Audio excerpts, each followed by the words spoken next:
नमस्कार दोस्तों, धर्म रहस्य चैनल में आप सभी का एक बार फिर से स्वागत है। आज का ये जो अनुभव है, ये एक पॉडकास्ट के रूप में प्रकाशित कर रहा हूँ। क्योंकि यह अनुभव बड़ा है, इसलिए पॉडकास्ट के रूप में आप लोग इसे सुनिए और इसका आनंद लीजिए।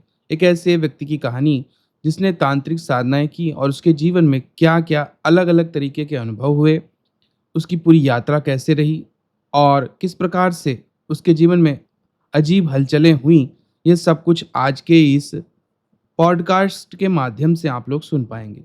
तो चलिए पढ़ते हैं इनके ईमेल पत्र को और जानते हैं इनकी कहानी के विषय में। प्रणाम गुरुजी, मेरा नाम राज रायचंद है। मैं मुंबई से हूँ, बैंक मैनेजर हूँ। बस 1 महीना हो गया है आपकी वीडियो को देखते हुए। ऐसे ही एक दिन यूट्यूब देख रहा था, तब आपका एक वीडियो देखा। तब से देख ही रहा हूँ। गुरुजी, आप लोगों के अनुभव और अनसुने रहस्य यूट्यूब के माध्यम से प्रकाशित करते रहते हैं। तो सोचा मैं और मेरे दोस्त की जीवन की कुछ घटनाएँ आपसे शेयर करूँ। ये बात 10 साल पहले की है, तब मैं कॉलेज में था। गुरुजी, एक दिन यूट्यूब वीडियो देख रहा था कि तभी मुझे चुड़ैल साधना की वीडियो मिली। मुझे इंटरेस्टिंग लगी, लड़कपन था, इसलिए सोचा चलो जीवन में कुछ तो रोमांचक करके देखता हूँ। अक्सर सुनता हूँ चुड़ैलें ऐसी दिखती हैं और वैसी दिखती हैं, तो फिर करके भी देखता हूँ, आखिर पता तो चले कि ये सब होता भी है या नहीं। यूट्यूब के बाबा कुछ भी दिखा या बताते रहते हैं। गुरुजी, इस साधना के लिए वीडियो में बताए गए दिन और विधि तिथि करने का निर्णय किया। ये साधना 1 दिन की थी और अमावस्या की रात को करनी थी, शमशान में। भले ही मैं इन चीज़ों को नहीं मानता, पर आजकल रात में अकेले देख चोर लुटेरे फ़ायदा उठा के फिराक में होते हैं। ये लोग अकेली जगहों पर ही होते हैं, इसलिए अपनी सेफ्टी के लिए मेरे बचपन के दोस्त से मैंने बात की और उसकी भी एक अलग ही कहानी है जो मैं आगे बताऊंगा। उसका नाम रांश गुप्ता है। उस दिन नहा धोकर हम दोनों हमारे पास के ही शमशान घाट में पहुंच गए।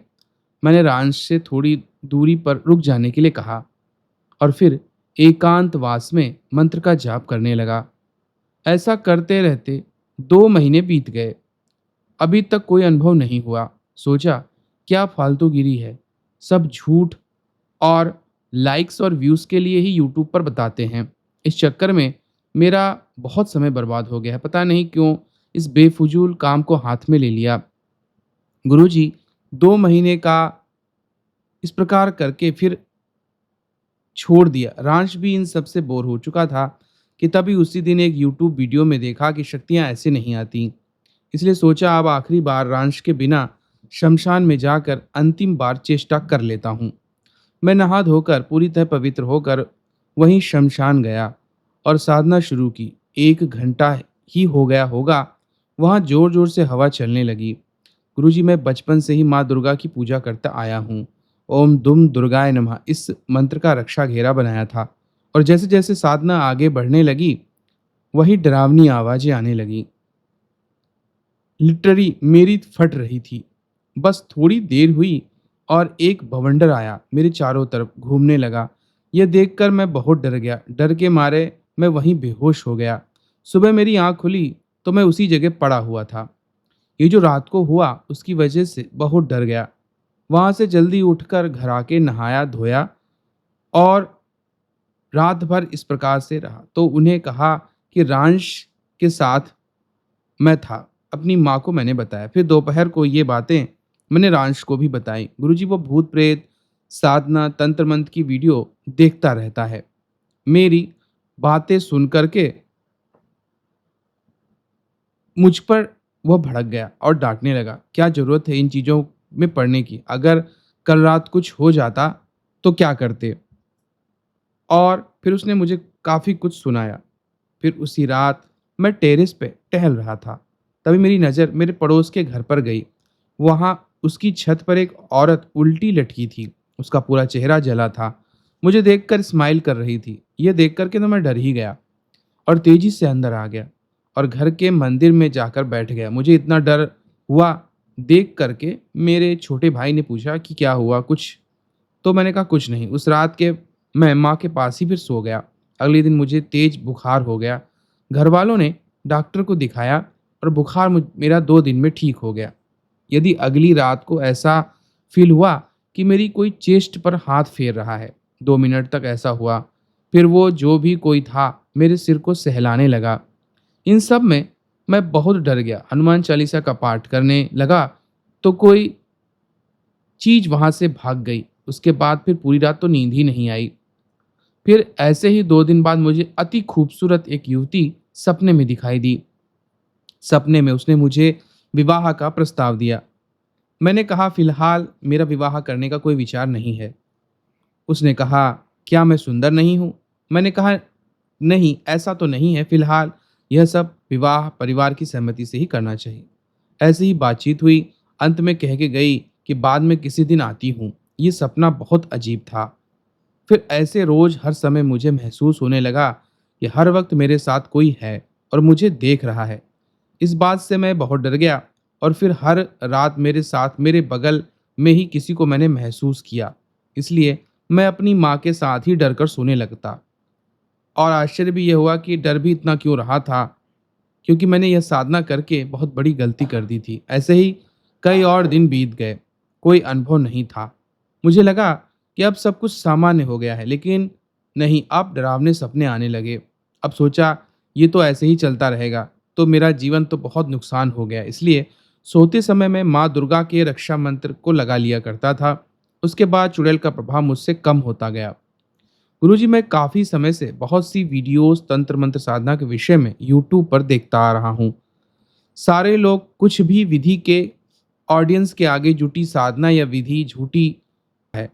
पर आप जो कुछ भी बताते हैं या साधना देते हैं वो 100% सत्य होता है। ये मैं ऐसे ही नहीं कह रहा हूँ। एक देव रस्तोगी आपका शिष्य है, अपने उसका अनुभव भी प्रकाशित किया था।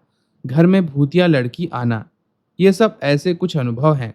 खैर, शुरुआत में आपको मेरे दोस्त रांश के बारे में बताया था। वो अब इस दुनिया में नहीं है। आज मैं आपको बताना चाहता हूँ कि कैसे एक साफ दिल का लड़का बहुत एविल हो गया।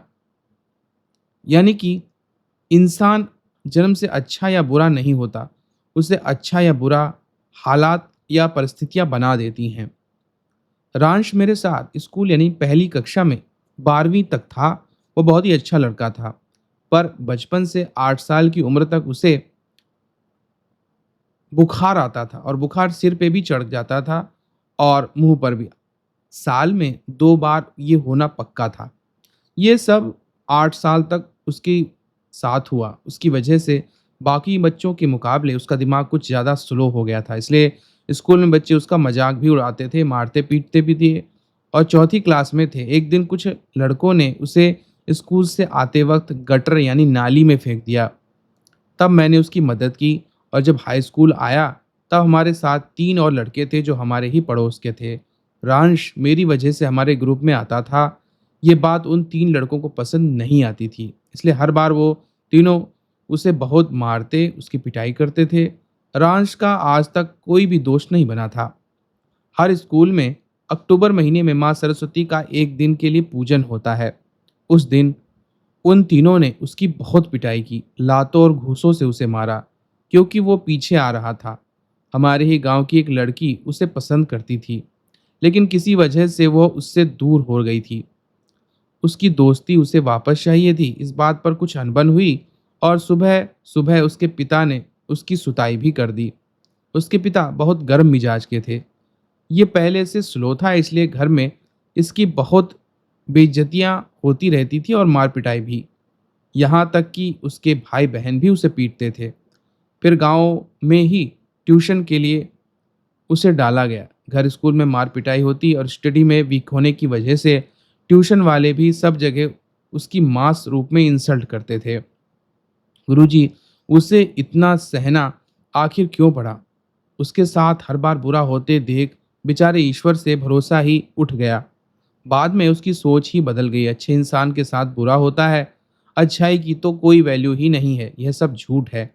पाप करने वाले नरक जाते हैं या उन्हें सजा होती है, ये सब कहने की बात लगती। इसलिए वो दिन प्रतिदिन बुरा लड़का होता गया।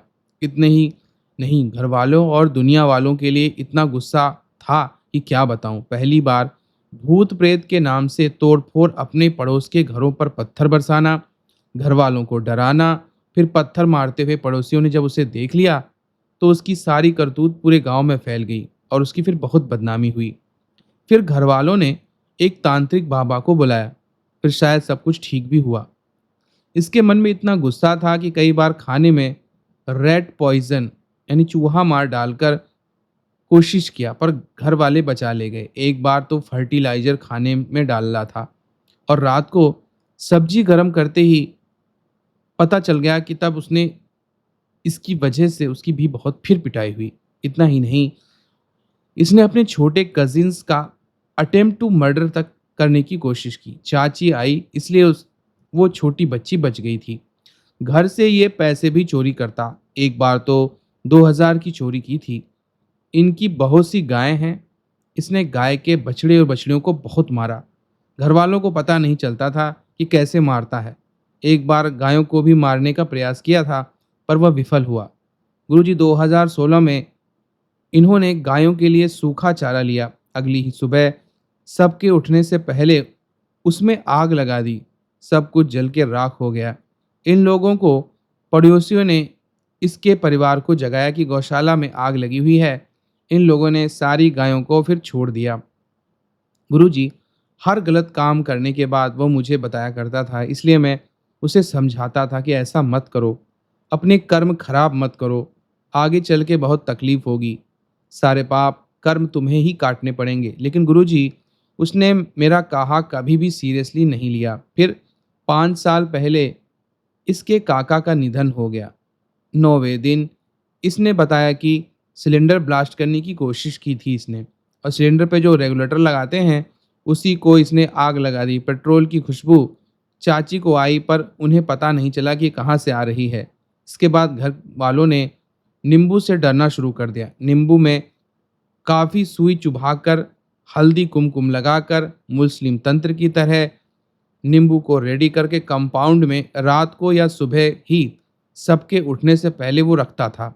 हफ्ते में 1 या 2 बार नींबू आने लगे, इसलिए घरवालों ने कैमरे लगवा दिए। ये बोर हो गया इस सब से, इसलिए इसने कैमरे तोड़ दिए।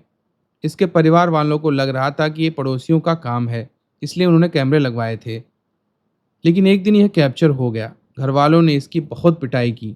यह सब सुन के मैं शॉक हो गया, खासकर सिलेंडर वाली बात सुन के। मैंने कहा, यार तुम मेरे लिए मेरे भाई जैसे थे, तुम इतना गलत काम कैसे कर रहे हो? आगे चल के तुम्हें ही समस्या होगी, इसलिए तुम्हें समझाता हूँ। आज तो तुमने हद ही कर दी। कौन ऐसे ब्लास्ट करने के बारे में सोचता है? अगर तुम्हें प्रॉपर ज्ञान होता तो जरूर ब्लास्ट करते। अब बहुत हुआ, तुम्हें इतना समझाया लेकिन तुम फिर भी क्रिमिनल एक्टिविटी करते रहते हो। अब बहुत हुआ, आज से हमारी दोस्ती यहीं ख़त्म होती है। आज के बाद ना ही मुझे मिलना, ना ही कॉल करना, बोल करके मैं बाइक स्टार्ट करके चला गया। उसी दिन उसे सारी जगह ब्लॉक कर दिया, उसका नंबर भी अपने फ़ोन से डिलीट कर दिया। कभी गांव में दिखता या मुझसे बात करने की कोशिश करता तो अपना रास्ता बदलता था। गुरुजी इस बात को 6 साल हो गए थे। उस दिन से मैं उसके कांटेक्ट में नहीं हूँ। उसके बाद मेरी फैमिली दिल्ली नोएडा शिफ्ट हो गई। ऐसे ही साल भर रांश क्या करता है, किस कंडीशन में है, मुझे कुछ भी नहीं पता था। 2 साल पहले मैं बहुत परेशान था, कोई जॉब नहीं था, माँ को कैंसर था, पैसों का कोई सोर्स नहीं था। रिश्तेदारों ने भी पैसा देने से मना कर दिया। माँ के ट्रीटमेंट के लिए 5 लाख चाहिए था। तो एक दिन शाम को पास के ही माता के मंदिर में टेंशन में बैठा हुआ था, सोच ही रहा था कि आगे कैसे क्या करूँगा। तभी मेरे सामने कोई आदमी आके खड़ा हो गया, well dress up, shirt pant full bread. मैं ठीक से चेहरा देखा तो वो और नहीं बल्कि रांश ही था। मैंने पूछा, कैसे हो तुम, यहाँ क्या कर रहे हो? तो उसने कहा, हाँ ठीक हूँ, यहाँ मेरी मासी रहती है इसलिए आया था। बस यहाँ से गुजर रहा था, तुम्हें देखा तो रुक गया। क्या बात है, परेशान लग रहे हो? घर पे तुम्हारी ज़िंदगी में सब ठीक तो है? कर पूछने लगा कि उसे माँ की हालात और फाइनेंशियल कंडीशन सब बताया। थोड़ी देर सोच उसने कहा, यार कोई बात नहीं, तुम्हारी माँ मेरी ही माँ जैसी है। इतने साल मैंने नेस्ले और कसिनो में जॉब कर 10 लाख कमा करके रखे हैं। तब मुझे भी पैसों की ज़रूरत थी, तो मैंने मना भी नहीं किया। उसकी मदद की वजह से माँ का इलाज बहुत अच्छी तरह से हो गया। गुरुजी, उसका नया रूप देख कर के मैं तो हैरान था। मैंने पूछा, यार तू कैसा लड़का था, अब कैसा बन गए हो? तुम्हारे भीतर इतना बदलाव कैसे आ गया? उसने कहा, कुछ नहीं, मुझे किसी ने कहा तुम्हें बहुत गुस्सा आता है इसलिए मेडिटेशन करो, तभी खुद पर कंट्रोल रख सकते हो। तब मैंने तय किया कि मेडिटेशन करना है, लेकिन पता नहीं था कैसे करते हैं, तो यूट्यूब पर देखा। फिर मेरा एक शौक था भूत प्रेत पिशाच की रियल लाइफ लोगों के अनुभव सुनने का। सर्च करते करते धर्म रहस्य चैनल के फर्स्ट वीडियो देखी कि डाकनी को कैसे बुलाया जाता है। ऐसे में कुछ वीडियो में यंत्र तंत्र की जानकारी थी। फिर करते करते आपके चैनल पे लोगों के अनुभव, साधना, प्रश्नोत्तरी, ये सब देखकर बहुत ज्ञान मिला। आपकी वीडियो के जरिए इसे जीवन की और आध्यात्मिकता की वास्तविकता पता चली। तब पता चला कि वो कितना गलत था। इस संसार में कोई किसी का नहीं होता, सारे रिश्ते नाते झूठे हैं, सब मोह माया है। इसलिए उसने सोचा था गुरु दीक्षा लेकर अनुष्ठान संपन्न कर नागिन साधना कर पत्नी रूप में उसे प्राप्त करे, लेकिन उपयुक्त गुरु नहीं मिल रहा था। फिर सर्च करते करते उसे एक लड़का मिला फेसबुक पे। उन दोनों की मित्रता हुई। वो लड़का शिव जी के मंत्र से दीक्षित था। उस लड़के ने अपने गुरु से भी इसे गुरु दीक्षा दिलवाई। फिर व्हाट्सएप में इनका ग्रुप था, वहां ज्वाइन हुआ। गुरुजी, आपके चैनल पे साधना के अनुभव आते हैं, तो रांस ने सोचा कि वह भी करके देखे। गुरु मंत्र का जाप कर ही रहा था, उसी बीच उसने आपके चैनल पे एक जिन साधना जो 7 या 11 दिन में सिद्ध होकर ऐसा बोल रही थी, वो जिन साधना की। आखिरी दिन उसका ब्रह्मचर्य टूट गया, इसलिए उसने साधना छोड़ दी। फिर किसी ने 11 दिन की माँ काली की साधना दी, बस 6 दिन करके छोड़ दी क्योंकि कोई अनुभव ही नहीं हो रहा था। फिर गुप्त नवरात्रि में माता मातंगी की साधना की, 1 दिन की, पर घर में कोई समस्या आई इसलिए उसको भी उसने छोड़ दिया। फिर ऐसे ही कई समस्याओं के चलते गुरु मंत्र छूट गया। दोबारा लिया, इसके कभी कभी बहुत सवाल होते थे, तो ये ग्रुप में पूछा करता था। तो कुछ मेंबर्स को लगने लगा कि ये पुरुष ऐसे ही कुछ भी पूछ दूसरों का समय व्यस्त करता है। ऐसा खुद उस लड़के ने ही बताया था जिसने इसे पहली बार गुरु दीक्षा दिलवाई थी। फिर एक दिन फेसबुक पर इसे एक साधिका मिली, वो आपकी ही शिष्या थी। इन दोनों की दोस्ती हुई। वो साधिका दिल्ली की थी और क्लर्क की जॉब करती थी। इन दोनों की अच्छे से दोस्ती हुई, इसलिए वो साधिका पेटीएम के जरिए कुछ पैसे भी भेजा करती थी क्योंकि उस वक्त इसके पास कोई जॉब नहीं थी। फिर नवरात्रि के पहले दिन से ये सिद्ध कुंजिका का पाठ कर रहा था। 5वें दिन इसे पूजा घर में ब्लू रंग की लाइट का डॉट फॉर्म में दिखाई दिया। इसे कोई आइडिया नहीं थी तो क्या था, इसने अपने गुरु से पूछा इसके बारे में। तब पता चला ऐसे ही कोई भी पाठ नहीं करना चाहिए, इसे छोटी सप्तशती भी कहते हैं। उस पाठ से कोई भी तांत्रिक शक्ति आ सकती है। जो भी कोई शक्ति आई थी उसे ये उपयुक्त लगा, इसलिए इस तरह का दर्शन देके चली गई। खैर, बाद में इसने रतिपति गंधर्व की साधना की और बीच में इसकी तबीयत बिगड़ने लगी। इसे दूसरों पे बहुत गुस्सा आने लगा। ये सब होता देख साधना फिर इसने बंद कर दी। फिर ऐसे ही यूट्यूब देखकर देखते देखते इसे कर्ण पिशाचिनी साधना मिली। उस वीडियो में मंत्र इस प्रकार से था, ओम अरविंदे स्वाहा। कुछ दिनों ये करके भी उसने फिर छोड़ दिया क्योंकि कमेंट में उस यूट्यूब वाले को लोग गालियां दे रहे थे कि फेक साधना है। और एक बार इसने शशि देवी भूतनी साधना की थी प्रेमिका के रूप में। ऐसे ही काफी दिन इसकी साधना चली। एक रात इनका कुत्ता आदि बात को भौंकने लगा, इसलिए इसकी माँ उठकर बाहर चेक करने गई कि आखिर कुत्ता क्यों भौंक रहा है। तो उन्होंने देखा कुत्ता एक तरफ बहुत अंधेरा था, वहीं एक तरफ देखकर भौंक रहा था। इसने वहां टॉर्च मारकर देखा तो कोई नहीं था। फिर अगली रात भी इनका कुत्ता भौंक ही रहा था। इसके चाचा की बेटी पानी पीने के लिए उठी तो सेकंड फ्लोर पे किसी औरत की नाचने की आवाज़ आ रही थी, इसलिए टाइम देखा, तब रात के 2 बज रहे थे। वो डरते डरते ऊपर जाकर देखी कि कौन है, तो उसे वहाँ कोई भी नहीं मिला। कुछ दिन बाद इसकी का बाथरूम जाने के लिए जब काकी उठी तो रांश का बेडरूम बाथरूम जाने के रास्ते पे ही आता था। वो जा रही थी कि तभी रांश के दरवाजे के बाहर उन्हें एक खूबसूरत युवती दिखाई दी जो पूरी तरह से सजी धजी हुई और दूध के रंग के जैसी थी।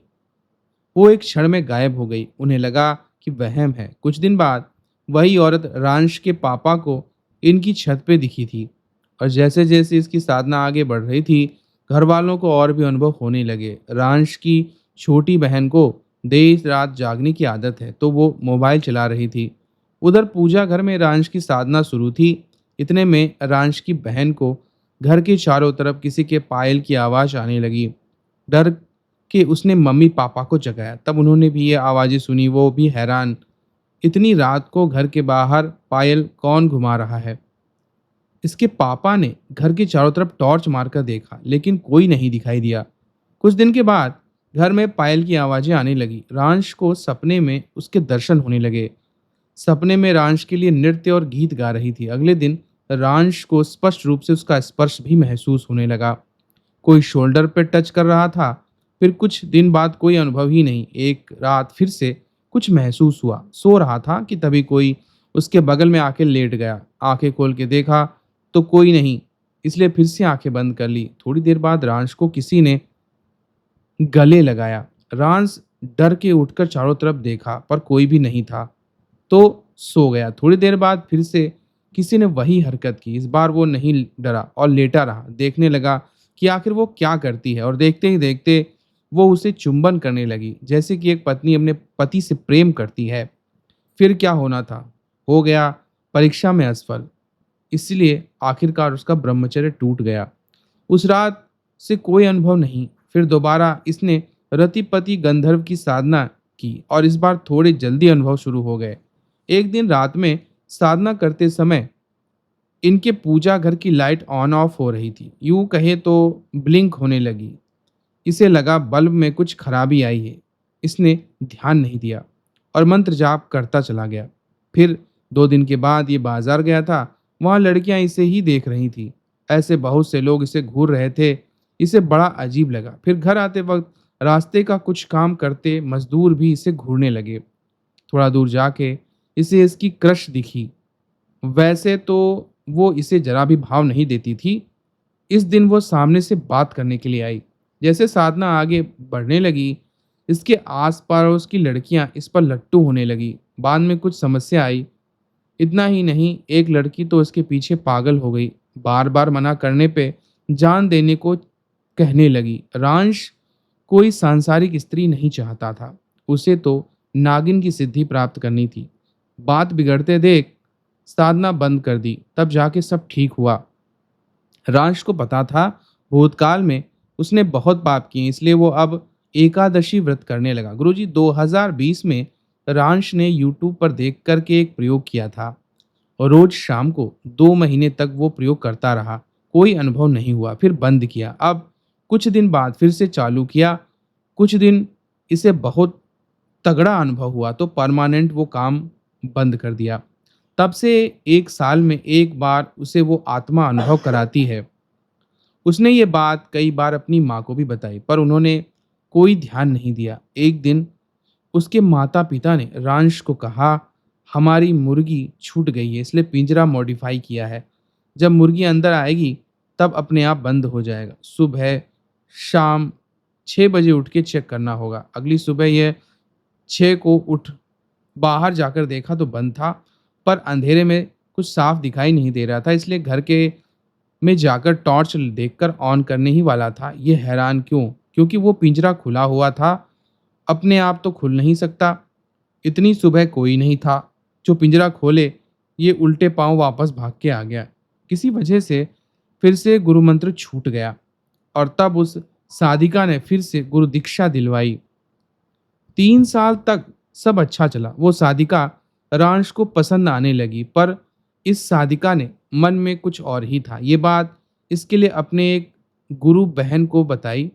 उसने सबको बताया कि एक लड़का है जो अपने ही गुरु बहन पर गंदी नजर रखता है। पवित्र रिश्ते की ऐसी की तैसी की है, और बहुत अफवाहें अपनी चरम सीमा पर पकड़ चुकी थी। इस वजह से उस साधिका ने इसे ब्लॉक कर दिया। बाद में कोई समस्या हुई रांश की, और एक गुरु भाई के साथ वो ग्रुप का एडमिन था, तो उसे ग्रुप से निकाल दिया गया। ये सारी बातें गुरु तक भी पहुंच गई। फिर शायद इसे आप लोगों ने कुछ गुरुमंडल होता है वहाँ से भी इसे निष्कासित कर दिया। ये स्पिरिचुअल चीज़ें पे विश्वास किया करता था। इन बातों से इसकी पूरी दुनिया ही हिल गई। कोई जॉब नहीं था, इसलिए घरवाले इसे ताने मार रहे थे। 26 साल का हो गया था, अभी तक घर बैठा है। तेरी उम्र के लड़के जॉब करते हैं और तू घर पे अंडे सेक रहा है। जॉब के लिए बहुत प्रयास किया, पर कोई फायदा नहीं होता देख। इन सब से वो बहुत निराश हो गया। उसके मन में आत्महत्या के विचार आ रहे थे।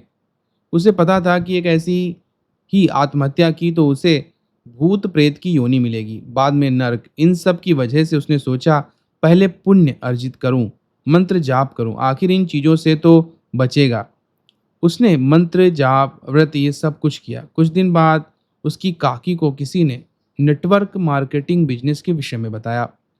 एक जगह उसका प्रोग्राम था, दोनों उस प्रोग्राम में चले गए। वो प्रोग्राम अपनी कंपनी के प्रोडक्ट के को डिजिटली सेल करना था। इसके बारे में था कि एक रामा नाम के व्यक्ति ने इन दोनों को स्पॉन्सर किया। फिर अगले दिन रामा और दोनों व्यक्ति परिवार वालों को नेटवर्क मार्केटिंग की जानकारी देने के लिए आए।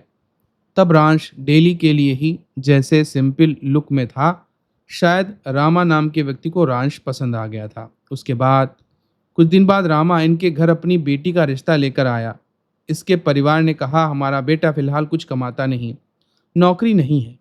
अभी तक उन्होंने कहा कोई बात नहीं, जब बीवी आती है तब आदमी अपने आप गृहस्थी संभालने या कोई ना कोई काम करने लगता है। इस बात पर परिवार वाले भी मान गए। रांश शादी इन सब चीज़ों में नहीं पड़ना चाहता था। साइड बाय साइड और एक ड्रामा चल रहा था। इसे एक विनी नाम की लड़की फेसबुक पे मिली। रांश कोई हैंडसम नहीं दिखता था, सीधा साधा सांवला लड़का था। इसका बिहेवियर बहुत अच्छा था। अपने काम से काम रखना, लड़कियां या किसी की ज़िंदगी में इंटरफेरेंस या किसी की ज़िंदगी में बिना वजह इंटरफेरेंस करे, इसे बिल्कुल भी पसंद नहीं था, क्योंकि ये इंट्रोवर्ट था। विनी भी मुंबई से है और डॉक्टर है। ये लड़की शुरुआत से ही इसे बॉयफ्रेंड की तरह ट्रीट कर रही थी। बाबू सोना कह के ये बात इसे कुछ अजीब भी लगी। उस लड़की को बहुत ज़्यादा गुस्सा आता था। ये बात इसे बाद में पता चली। जबरदस्ती की प्रेमिका बन बैठी थी, ऊपर से पत्नी का हक जता रही थी। रांश पहली बार इस तरह की लड़की को देख रहा था। सीनू नाम का एक हमारा कॉमन दोस्त है, इसने इस लड़की के विषय में सीनू को बताया। फेसबुक पर विनी भी जानती थी कि सीनू रांश का दोस्त है। सीनू ने उस विनी को पूछा रांश के पीछे क्यों पड़ी है, वो कोई नहीं, राजकुमार नहीं है। इस पर विनी ने बताया ना हो, पर उसका स्वभाव बहुत अच्छा है, इसलिए मुझे उससे सच्चा प्रेम है। बातें करते रहते। और विनी ने बताया कि रांश और वो 2 साल पहले फेसबुक पे चैट किया करते थे। रांश का सिंपल स्वभाव देख के उसके पीछे पागल हो गई थी। रांस के सामने प्रेम का प्रस्ताव रखा तो रांस सारी बोलकर ब्लॉक कर दिया। फिर 2 साल बाद जीवन में फिर से आई, जॉब का कुछ लेकर। रांश भी भूल चुका था उस लड़की को, पर उसे लग रहा था कि इसे कहीं तो देखा है। बाद में 2 साल पहले की बात भी पता चली रांश को। पता नहीं विनी और उसका भविष्य एक साथ नहीं, क्योंकि विनी को अश्लीलता पसंद थी, लेकिन इसे नहीं। लड़का होकर के यह सब अवॉइड कर रहा था। आजकल लोग वेस्टर्न कल्चर से बहुत प्रभावित हो गए हैं। विनी बहुत कंट्रोलिंग नेचर की थी, ओवर थिंकिंग, ओवर पॉजिटिव थी। रांश ने इसे बहुत बार मना किया, क्योंकि घर में अलग ही नाटक चल रहा था। वो इसके साथ शादी करने के लिए कह रही थी, पर रांश नहीं माना। रांश ने उसे कहा फिलहाल कुछ नहीं कमाता हूँ। उसने कहा कोई बात नहीं, मैं तो कमाती हूँ ना, उससे घर चल जाएगा। विनी ने अपने माँ बाप को भी बताया, उसका परिवार नहीं माना। उनका भी ठीक ही कहना थी, कौन सा माँ बाप बिना नौकरी वाले लड़के से अपनी बेटी की शादी करवाएगा। फिर ये लड़की इसके पीछे पागल, ऊपर से ये लड़की उसे धमकी देती, अगर शादी के लिए मना किया तो आत्महत्या कर लूंगी। गुरुजी, ये देखा जाए तो रांश की जिंदगी एक चलता फिरता ड्रामा बन गई थी। ये लड़की भी इसे रिचार्ज करती, शादी वाली बात भी, और अभी तक विनी को इसने नहीं बताई थी। लेकिन घर में जिसके साथ शादी तय हो रही थी उसका नाम माया था। दोनों के परिवार वालों ने इन दोनों का को मिलवाया और जल्दी ही शादी से पहले दोनों की सगाई हो गई। सगाई इसके बाद ससुर कुछ जालसाजी करना चाह रहे थे। वो लड़की भी इसे फुल एटीट्यूड और फालतू लग रही थी, क्योंकि वो लड़की रांश को अश्लील सवाल कर रही थी कि खुद अपने न्यूड्स भेजकर रांश को इस तरह की चीज़ों के लिए फोर्स करती। इसलिए रांश ने इंटरनेट से न्यूड्स उठा भेजे और फिर रांश ने उस लड़की को पूरी जानकारी निकाली तो पता चला कि वो पहले से ही प्रेग्नेंट है और पहले से ही 5 लड़के उसके चक्कर में हैं। यह सब परिवार में बताया और फिर शादी टूट गई। उधर विनी थी, इसने घर वालों को विनी के बारे में बताया, क्योंकि उस लड़की ने भी घर पर बता दिया था। घर वाले मान जाते अगर वो दूसरी कास्ट की नहीं होती तो। रांश प्योर क्षत्रिय वर्ण का और विनी शूद्र वर्ण की थी। रांश परिवार के विरुद्ध नहीं जा सकता था, इसलिए विनी से साफ इनकार किया कि आगे कुछ नहीं हो सकता। रांश सिर्फ उसे दोस्त की तरह पसंद करता था, कोई प्रेम नहीं था। ये बात वो समझना ही नहीं चाहती थी। उसे तो किसी भी हाल में रांश की पत्नी बनना था। रांश कभी प्यार के चक्कर में नहीं पड़ा, लेकिन उसे समझ आ गया था कि अगर लड़का या लड़की परिवार नहीं मानता है तो लवर और परिवार के बीच वो बेचारा इंसान पिसता है। विनी को डायरेक्ट ब्लॉक नहीं कर सकते थे। रांश का व्हाट्सएप भी लेकर बैठी थी। रांश ने करीब करीब 1 साल तक उसका नाटक झेला, ब्लॉक किया। विनी रांश को 5 साल उससे बड़ी भी थी। ये 26 की था तो वो 31 की थी। विनी को जीवन से निकाल दिया और गुरुमंत्र तो छूट ही गया था। अब इसके पास दोबारा गुरुमंत्र ले अनुष्ठान संपन्न कर नागिन साधना करे, इसमें बहुत समय लगने वाला था।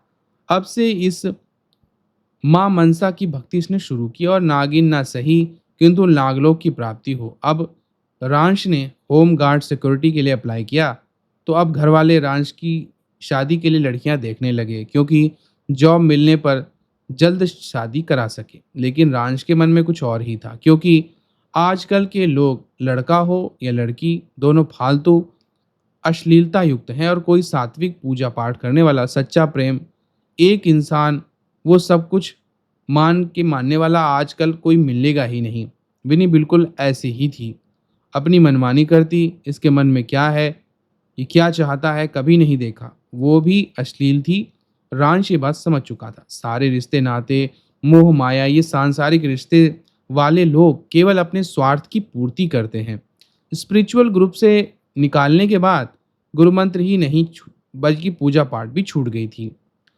इन सबसे तंग आके शीनू के साथ शिरडी फिर गया और साईं बाबा के दर्शन करने लगा, क्योंकि घूम फिर लेगा और फिर उसका शायद मन हल्का हो जाएगा। अभी तक जिंदगी में बहुत रंग दिखाए थे। फिर वहीं से दोनों वैष्णो देवी के लिए चले गए। फिर आए ही थे तो वहीं से हिमाचल प्रदेश के लिए घूमने निकल गए। रात को दोनों ने होटल में चेक कर सवेरे दोनों खूबसूरत जगह देखने चले गए। वहीं एक गांव में जगह है, वहां नदी बहती है, उसके साइड ही एक शिवलिंग स्थित है। अब वहां छोटा मंदिर बनवाया है। शिवलिंग पर सांप देखकर इन लोगों ने पुजारी से इसके बारे में पूछा। गुरुजी, इन दोनों को वहां के पुजारी ने उस जगह के संबंधित एक कहानी की बताई। वही कहानी आज मैं आपको बताना चाहता हूँ, जो मुझे रांश ने बताई थी। गुरुजी, ये बात 3000 साल पहले की है।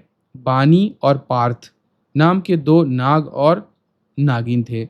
हर साल यहाँ अपनी छोटी बच्ची के साथ महाशिवरात्रि के पर्व पर विशेष पूजन हेतु शिवलिंग पर आकर अपनी नागमणि चढ़ा शिव जी का पूजन करते थे और उन्हें अलौकिक शक्तियों की इससे प्राप्ति भी होती थी। उनकी पुत्री का नाम विंदा था। उस रात वहां से एक सपेरा जा रहा था। उसने ये सारा नजारा देख लिया। सपेरे के साथ वो महान सिद्धिवान तांत्रिक था। उसने अपनी सिद्धि से जान लिया कि ये हर साल इस शुभ पर्व पर आते हैं और अपनी सिद्धियां बढ़ाते हैं। उन दोनों की नागमणि बहुत चमत्कारी महासिद्धिवान मालूम पड़ रही थी। फिर अगले साल वहां आने का उन्होंने निर्णय लिया और फिर यह अच्छा मौका था। तांत्रिक ने फिर वहां पर अपने नेवले के तंत्र का इस्तेमाल किया। नाग को मारकर उसकी मणि छीन ली। कुछ देर बाद उसकी पुत्री के साथ नागिन देखती है कि उसके पति को किसी ने मृत्यु की है या हत्या कर दी है। अपने नाग को ऐसे मृत पड़ा देखकर वो रोने लगती है। फिर तभी तांत्रिक फिर से अपने नेवले को इन पर छोड़ता है। वो नेवला बहुत मायावी था दोनों नागिनों को बुरी तरह घायल करता है, पर वो अपनी पुत्री को किसी भी तरह उस नेवले से बचाकर जंगल में भाग जाती है।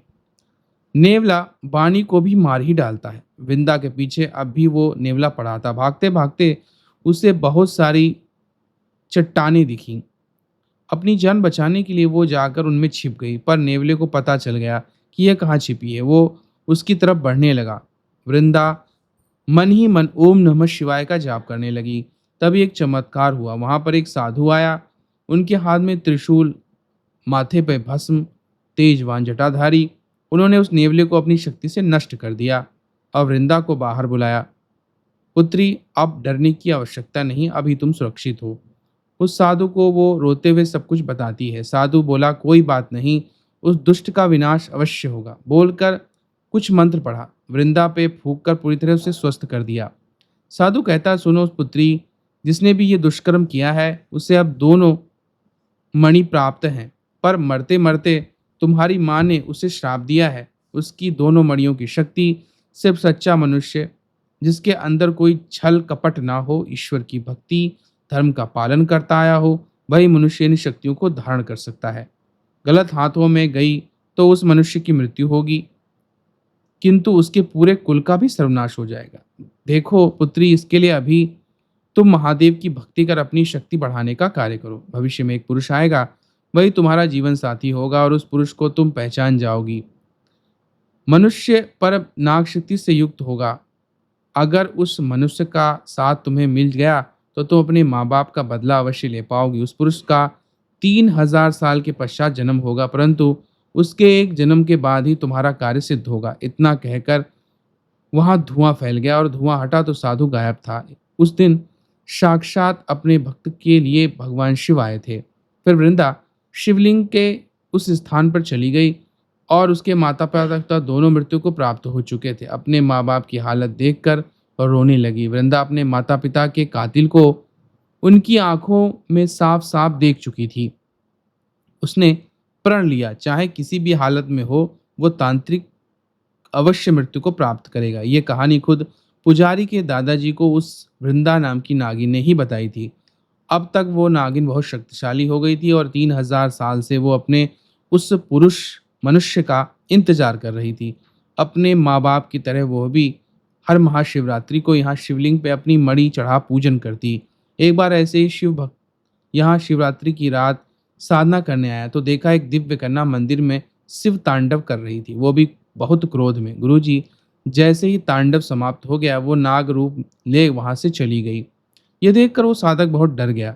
फिर सुबह उसने सारी बात पुजारी को बताई कि कल रात ऐसा हुआ था। फिर दिन भर मंदिर में ही होता है और रात होते ही वह चली जाती है। यहाँ के ग्रामीण लोग उसे नाग देवी मानकर उसकी पूजा करते हैं। कहते हैं इस स्थान पे जो भी सच्चे मन से मनोकामना मांगता है जरूर पूरी होती है। इस पर रांझ को यकीन नहीं था। हाँ हाँ, ये कोई मामूली सांप होगा, ऐसे सांप वाले मंदिर बहुत देखे हैं। ये कहानी आप लोगों ने मनोरंजन हेतु बनाई होगी। इतना बोलना था कि वो नागिन रांझ पे फुंकारने लगी तो ये डर के फिर चुप हो गया। देखो पुत्र, तुम यह नए हो इसलिए तुम्हें इन जगह की इस खासियत का पता नहीं। तुम चाहो तो अपनी कोई मनोकामना मांग करके देख लो, अगर पूरी ना हो तब कहना, ठीक है।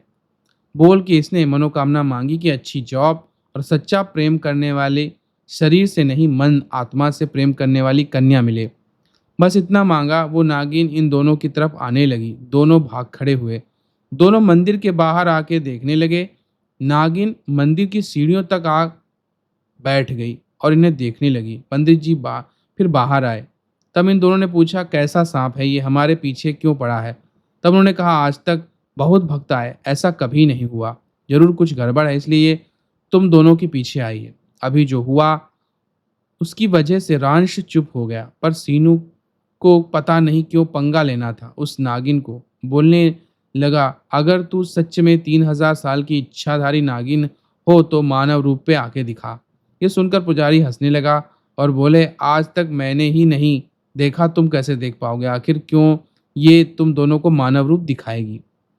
अच्छा सुनो, यहाँ पास ही शिवा नाम का आदमी रहता है। शिव जी का अनन्य भक्त है। कभी कभी विशेष साधना ये रात को इस मंदिर में करता है। बहुत सिद्धिवान है।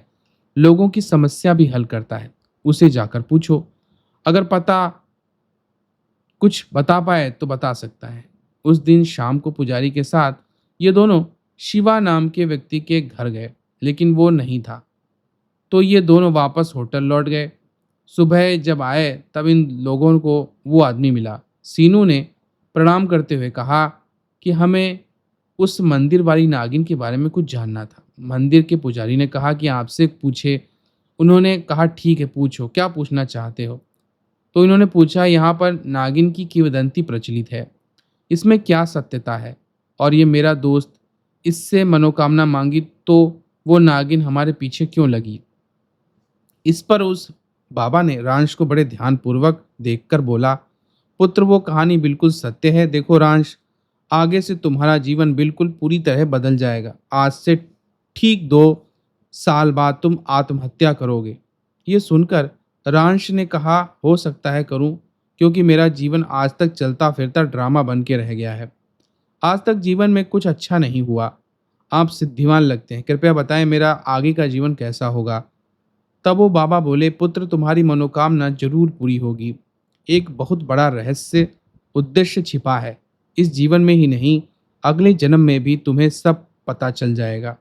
बस मां मनसा की भक्ति करते रहो। गुरुजी, ये बात मुझे रांश ने नहीं बताई थी। उसकी मौत के बाद सीनू ने ये बताया। उन बाबा ने इन लोगों को बताया, हर पूर्णिमा की रात वो उस पुरुष के लिए नृत्य और गीत गाती है जिस तांत्रिक ने वृंदा के माँ बाप को मारा। वो भले ही मणियों की शक्ति इस्तेमाल नहीं कर सकता, किंतु वो उसकी ही पास है, इसलिए हमेशा वो रोग मुक्त और जवान रहेगा। 2 साल पहले रांश ने मुझे रात के 12 बजे कॉल किया और बताया था कि उसे कोई रहस्य पता चला है। मैं और इस दुनिया में नहीं रह सकता। आज रात ही दुनिया छोड़ के जा रहा हूँ। मैंने उसे समझाया कि आत्महत्या करने से कोई सलूशन नहीं आता, लेकिन मेरी बात बीच में काट बोला, जो मिलना चाहिए था मिल गया। इस दुनिया के लोग बहुत स्वार्थी हैं।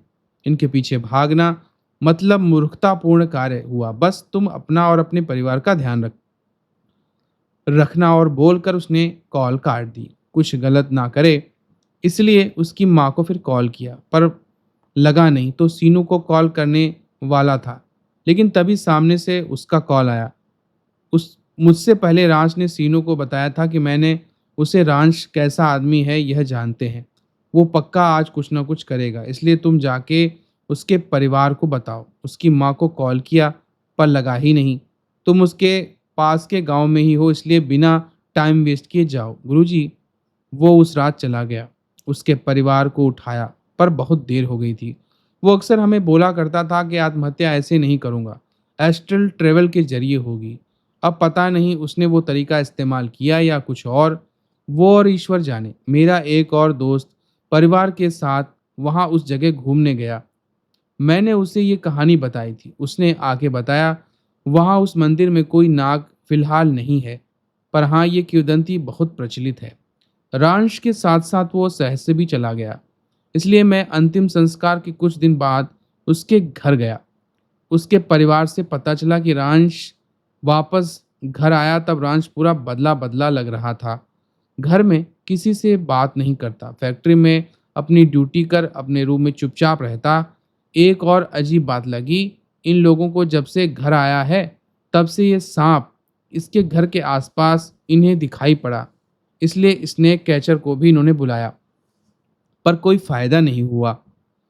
हम समझ गए ये बहुत बड़ी बात है। रांश को कुछ बहुत बड़ा पता चला था।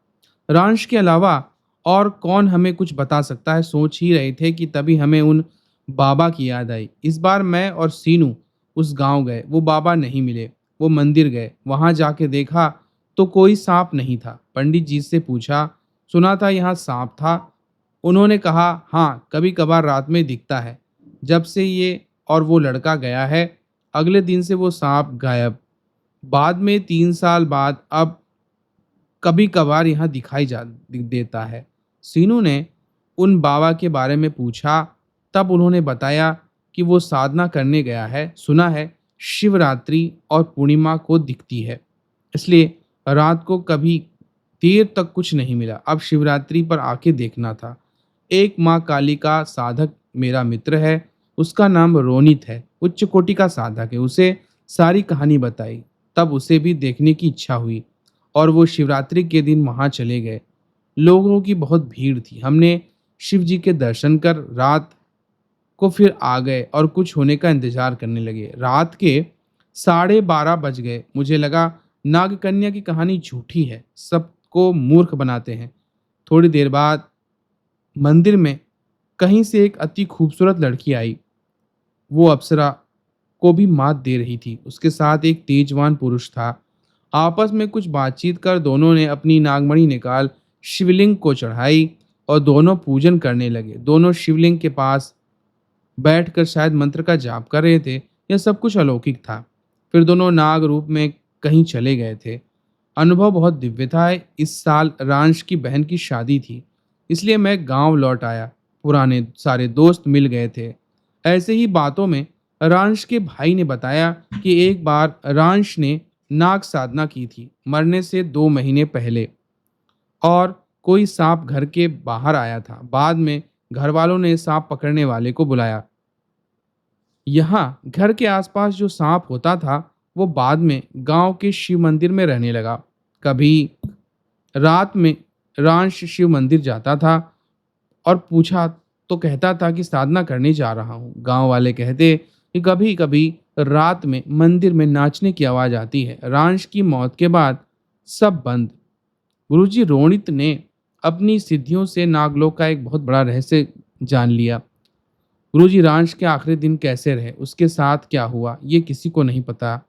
आज मेरी माँ बिल्कुल स्वस्थ है, सिर्फ रांश की वजह से। उस वक्त खुद के परिवार और रिश्तेदारों के मद्देनजर मैंने मना किया था, पर उस वक्त रांश ने सच्चे दोस्त होने का उस वक्त फर्ज निभाया था। रांस जैसे लोग बहुत कम होते हैं इस दुनिया में। वो महान है गुरुजी। हमेशा उसने मेरी माँ अपनी माँ ही माना। गुरुजी, परिवार में जब जब कोई मुसीबत आई है उसने हमारी बहुत मदद की, चाहे वो कैसा भी हो। बहुत अच्छा आदमी था। बस जिंदगी में उसके साथ बिना वजह बहुत बुरा हुआ। गुरुजी माफ़ करें, पहली बार ऐसे ईमेल लिखी है, लिखने में बहुत भूल चूक हुई हो तो मैं अपने और अंश की ज़िंदगी में हुए बस यही बताने की कोशिश है। कृपया मेरे कुछ सवालों के बारे में बताएं। बचपन से रांस के साथ बहुत बदसलूकी होने के बाद उसका अच्छाई से भरोसा उठ गया था। बाद में वो सुधर भी गया, पर उसने बहुत पाप किए। अब पता नहीं माता के मंत्रों का कितना जाप किया होगा। मृत्यु के पश्चात वो नरक या नागलोक जाएगा। रांश के आखिरी दिनों में उसके साथ क्या हुआ कोई नहीं जानता। गुरुजी, उस बाबा ने ऐसा क्यों बताया होगा कि कोई बड़ा रहस्य है जो तुम्हें अगले जन्म में पता चलेगा। वो नागिन मंदिर के बाहर तक इनके पीछे क्यों पड़ी। गुरुजी, क्या कोई एस्ट्रल ट्रेवल से हत्या कर सकता है। बात समझ में नहीं आई। विंदा नाम की नागिन क्या ऐसे ही धरती पर आती रहेगी। क्या नागिन के श्राप को तोड़कर वो तांत्रिक निकाल पाएंगे। सबसे मेन सवाल, शिवजी ने वृंदा से कहा था कि एक नाग शक्ति वाला मनुष्य तुम्हारा जीवन साथी होगा, पर शिवजी का कहते न सत्य हुआ।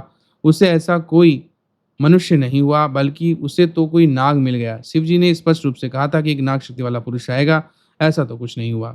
गुजरांश के गांव के मंदिर में सांप आना 2 साल तक और बाद में गायब। आज तक वो सांप नहीं दिखाई दिया। आखिर रांश का रहस्य क्या है, इसके बारे में मुझे बताएं। आप चाहें तो अपने हिसाब से इसका शीर्षक रख सकते हैं। धन्यवाद। जय माँ दुर्गा। तो आपने यहाँ पर जो अनुभव बताया है ये बहुत ही अच्छा और दुर्लभ अनुभव है, और मैं अपनी समझ से आपको इनके बारे में बताने की कोशिश करता हूँ। देखिए, आपने पहला प्रश्न पूछा है कि बचपन से रांस के साथ बदसलूकी होने के बाद उसका अच्छाई से भरोसा उठ गया।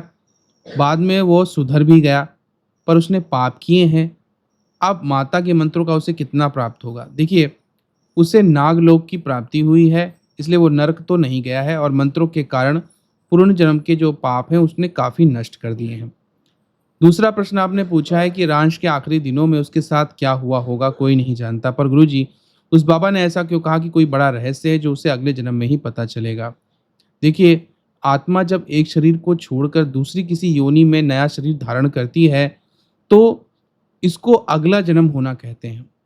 रांश नाग लोक को प्राप्त हुआ और नाग योनि में गया है, इसलिए उसने अगला जन्म प्राप्त किया है, और वह वही नाग बन के उस नागिन का साथ देने के लिए आया है। नागों का एक स्वभाव होता है कि बहुत क्रोधित होते हैं और बहुत जल्दी किसी से बदला लेने के लिए तत्पर हो जाते हैं। ये गुण पहले से ही रांश में मौजूद थे और इस आधार पे हम कह सकते हैं कि रांश ने नाग लोक में नाग के रूप में जन्म लिया और पुरानी सिद्धियों को प्राप्त किया है। अगला प्रश्न आपने पूछा है कि वो नागिन मंदिर के बाहर इनके पीछे क्यों पड़ी होगी? वो इसीलिए पड़ी थी क्योंकि उस नागिन ने देख लिया था कि रांश ही वो व्यक्ति है जो अगर मानव देह त्याग दे तो नाग रूप में आकर मुझसे जुड़ सकता है। गुरुजी, क्या कोई एस्ट्रल ट्रेवल के जरिए आत्महत्या कर सकता है? मुझे तो ये बात समझ में नहीं आई। एस्ट्रल ट्रेवल के जरिए आत्महत्या हो सकती है क्योंकि अगर कोई व्यक्ति अपनी कुंडलिनी ऊर्जा से और सहस्त्रार चक्र को भेद करते हुए यात्रा करना चाहे और वो 3 दिन तक वापस नहीं आता है, तो उसकी मृत्यु हो जाएगी क्योंकि 3 दिनों तक ही जीवित रह सकता है शरीर, उसके बाद उसकी मृत्यु शरीर की हो जाती है अगर आत्मा वापस नहीं आती है तो। अगला प्रश्न आपने पूछा, वृंदा नाम की नागिन क्या ऐसे ही धरती पर आती रहेगी? क्या नागिन के श्राप का तोड़ वो तांत्रिक निकाल पाएगा? देखिए, वृंदा और रांश क्योंकि दोनों नाग योनि में चले गए हैं, तो ये दोनों अपना बदला पूरा कर लेंगे। सबसे मेन सवाल, शिव जी ने वृंदा से कहा था कि एक नाग शक्ति वाला मनुष्य तुम्हारा जीवन साथी होगा, पर शिव जी का कथन असत्य हुआ, उसे ऐसा कोई मनुष्य नहीं हुआ। क्यों? बल्कि उसे तो कोई नाग मिल गया। गुरुजी, स्पष्ट रूप से कहा था कि नाग शक्ति वाला पुरुष आएगा, पर ऐसा तो नहीं हुआ। देखिए, मैंने बताया क्योंकि रांश पूर्व जन्म में मनुष्य था और अगले जन्म में वो नाग योनि में गया है, इसी कारण से भगवान शिव का यह सत्य कथन सत्य है, असत्य नहीं है। गुरुजी, रांश के गांव के मंदिर में सांप आना 2 साल तक बाद में गायब, आज तक वो सांप नहीं दिखा। आखिर रांश का रहस्य क्या है? इससे चीजें कहाँ पहुंच गई हैं, इसके बारे में बताएं। तो देखिए, मैंने जैसे बताया, रांश को जब ये बात पता चली कि वास्तविकता में वो एक सर्प ही है, नाग ही है और सर्पों को बड़ा कष्ट झेलना पड़ता है। ज़मीन में जब वो रगड़ के चलते हैं, तो जीवन उनका पूरा कष्टमय ही बीतता है। हर जगह ठोकरें खाना, हर जगह उनके प्रति दुर्भावना व्यक्त होना। तो वास्तव में वो नाग ही था और इस मनुष्य जन्म में अपने पाप काटने के लिए आया था। क्रोधी स्वभाव के कारण उसके अंदर बहुत सारी गलतियाँ भी आ गईं, लेकिन अपनी पूजा और साधना के माध्यम से और अपने आप को विकसित करने की वजह से साधना के क्षेत्र में सिद्धि मिली और वह सर्पों की योनियों से जुड़ गया, इसीलिए सांप वगैरह भी वहाँ पे नज़र आने लगे थे। और फिर जब उसे पूर्ण सिद्धि मिली, तब उसने एस्ट्रल ट्रैवल जैसी कोई चीज़ की होगी, तो जिसकी वजह से उसकी जो है मृत्यु हो गई शरीर की और वह नाग योनि में पहुँच गया। तो ये जो आपने कहानी और कथा आपने भेजी है, बहुत ही दुर्लभ है और बहुत ही विचित्र है और सबसे ज़्यादा कि रोमांचकारक होने के साथ-साथ बहुत बड़ा संदेश भी देती है। तो ये बहुत ही बढ़िया कहानी आपने लिख कर के भेजी है, आपके अपने मित्र की। आशा करता हूँ कि आपके पास इसी तरह की और भी अगर कहानियाँ होंगी, तो अवश्य ही भेजिएगा।